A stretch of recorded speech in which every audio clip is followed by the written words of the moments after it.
सुनिए, अब थोड़ा रुक जाइए, आ जाइए, खाना खा लीजिए। अच्छा, अब क्या बनाया है आज खाने में? करारी भिंडी, आपको बहुत पसंद है ना? अरे राधिका, खुश कर दिया तुमने तो। क्या खुशबू है, मजा आ जाएगा आज तो खाने में। अब बस खुशी होते रहोगे या खाओगे भी?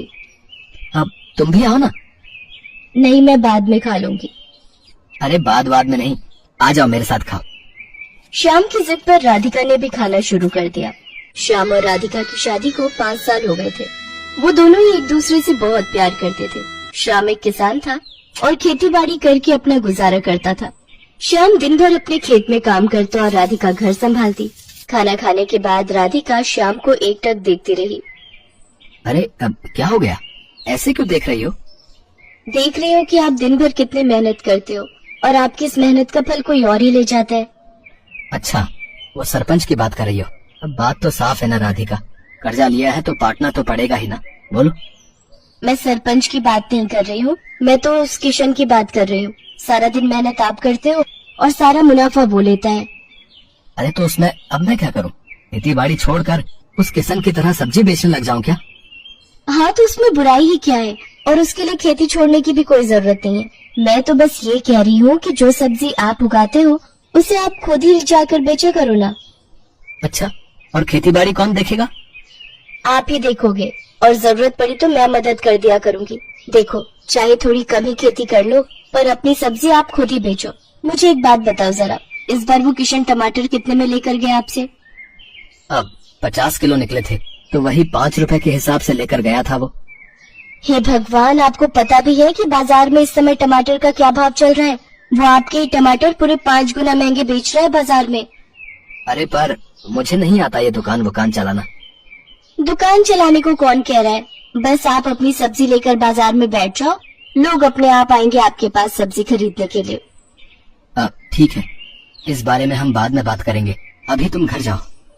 राधिका खाने का डिब्बा लेकर घर चली गई, लेकिन उसके जाने के बाद श्याम बहुत देर तक उसकी बात पर सोच विचार करता रहा। राधिका ने बात ठीक ही कही थी, पर तभी श्याम को सरपंच सूरजमल का ख्याल आया, जो कि एक नंबर का खड़ूस और लालची आदमी था। दरअसल श्याम के पिता ने अपने बुरे वक्त में कई साल पहले सूरजमल से उधार लिया था, जिसके बदले में श्याम का आधा खेत सरपंच के पास अब तक गिरवी पड़ा हुआ था।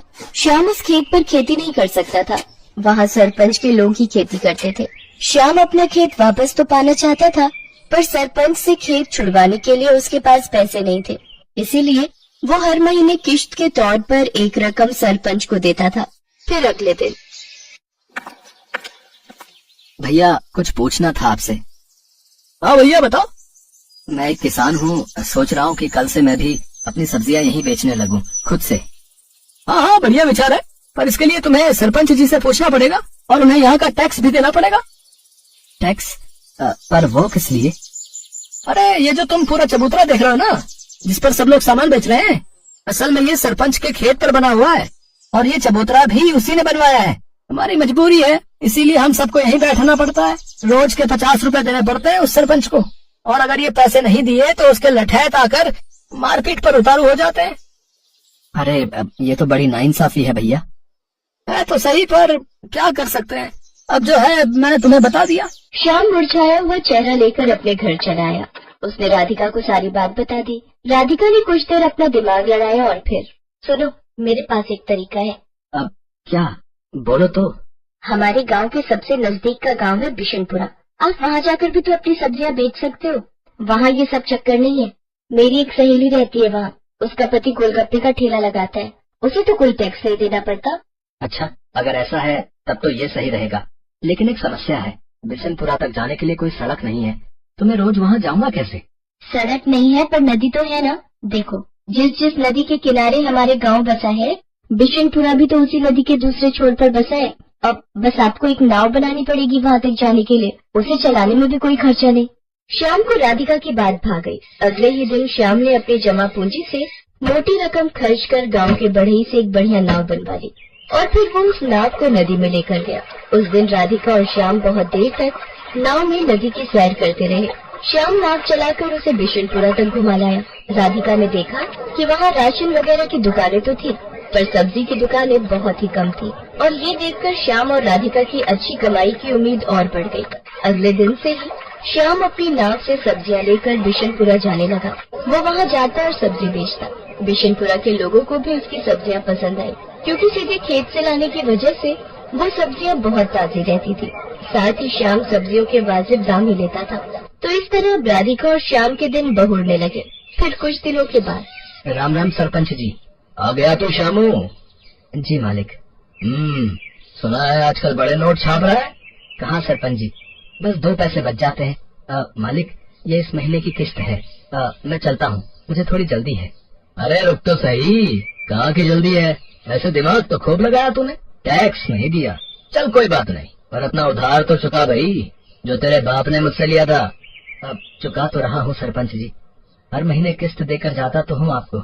देख, अब बहुत हुआ, या तो तू मेरे पूरे पैसे एक साथ लौटा, वरना अपना खेत मेरे नाम कर दे, समझा? पर सरपंच जी, बार कुछ नहीं, 3 दिन का वक्त दिया है तुझे, जा जाकर पैसों का इंतजाम कर, वरना अपना खेत भूल जा, समझा? असल में सूरजमल श्याम से चिढ़ गया था। उसे इस बात से तकलीफ थी कि श्याम उसके बाजार में सब्जी क्यों नहीं बेच रहा है, इसीलिए अब वो उसे परेशान कर रहा था। उधर श्याम को जब कोई उपाय नहीं सूझा तो उसने तय कर लिया कि वो आधा गिरवी रखा खेत सरपंच के नाम ही कर देगा। अगले दिन बहुत भारी मन से श्याम सरपंच के पास पहुंचा। हाँ बता, फिर क्या सोचा तूने? सरपंच जी, इतनी बड़ी रकम तो मैं चुका नहीं पाऊंगा, आप मुझे ले चलिए कचहरी, मैं जमीन आपके नाम ही कर दूंगा। वैसे उधार निकाल कर उसमें से कुछ पैसे बचेंगे क्या? क्यों, बस उधार ही चुकाएगा क्या? मेरा ब्याज वो कौन देगा है? ठीक है सरपंच जी, मैं कल सुबह आ जाऊंगा आपके पास, चलेंगे फिर कचहरी। उस रात श्याम को एक पल के लिए नींद नहीं आई, क्योंकि उसका आधा खेत उसके हाथों से निकल रहा था और अपना खेत बचाने के लिए फिलहाल उसके पास कोई तरीका नहीं था। तभी आधी रात को उसे बादलों के बहुत तेज गरजने की आवाज सुनाई दी। कुछ ही देर में झमाझम बारिश होने लगी। बारिश बहुत तेज थी। पूरे 4 दिनों तक वो बारिश ऐसे ही होती रही और पूरा गांव बाढ़ में डूबने लगा। कचहरी जाना तो दूर, फिलहाल कोई अपने घर से बाहर तक नहीं जा पा रहा था। बाढ़ की वजह से लोगों को बहुत परेशानियां होने लगी। किसी के घर में पीने का पानी नहीं बचा था, तो किसी के घर में अनाज खत्म हो गया। ऐसे में श्याम ही वो इंसान था जिसने सबकी मदद करने के बारे में सोचा। वो अपनी नाव की मदद से सबकी जरूरत का सामान उन तक पहुंचा रहा था। हर कोई श्याम की तारीफ कर रहा था। और फिर अजी सुनते हो? हाँ, क्या हो गया? अरे आपने सुना क्या, सरपंच जी के घर की दीवार गिर गई है। बारिश का सारा पानी उनके घर में घुस गया है। शांता बता रही थी कि बाकी लोग तो सही समय पर निकल आए, लेकिन सरपंच जी अपने पोते के साथ घर के अंदर फंस गए हैं। अरे तो मुझे जाना चाहिए, फौरन जाना चाहिए। इतना कहकर श्याम ने तेजी से अपनी नाव चलाई। उसने जाकर देखा तो वाकई सरपंच अपने पोते को कंधे पर बिठाए पानी में डूबा खड़ा था। वो चिल्ला चिल्ला कर मदद मांग रहा था। बाढ़ का पानी उसके गले तक आ रहा था, लेकिन श्याम फौरन अपनी नाव लेकर सरपंच के नजदीक गया और सरपंच और उनके पोते को अपनी नाव पर बिठाकर बाहर निकाल लाया। पूरे 3 दिनों तक सरपंच और उसका पोता श्याम के घर की छत पर रहे। जब पानी का स्तर कुछ कम हुआ तो श्याम ने सरपंच से कहा, सरपंच जी, अब रास्ते खुल गए हैं तो कचहरी चलें। बस करो श्याम, मेरी आंखें खुल गई हैं भाई। मैंने तुम्हें और तुम्हारे बाबा को बहुत परेशान किया, पर फिर भी तुमने मेरी और मेरे पोते की जान बचाई। मुझे माफ कर दो। और रही बात उस खेत की, तो वो हमेशा से तुम्हारा था और आगे भी तुम्हारा ही रहेगा। और हाँ, एक बात और, तुम्हें अब गांव में जहाँ और जैसे सब्जी बेचनी है तुम बेच सकते हो, वो भी बिना किसी टैक्स के। सरपंच की बात सुनकर श्याम और राधिका खुशी से मुस्कुराने लगे। बारिश थम गई थी, लेकिन उसने सूरजमल के मन पर चढ़े मैल को हमेशा हमेशा के लिए धो दिया था।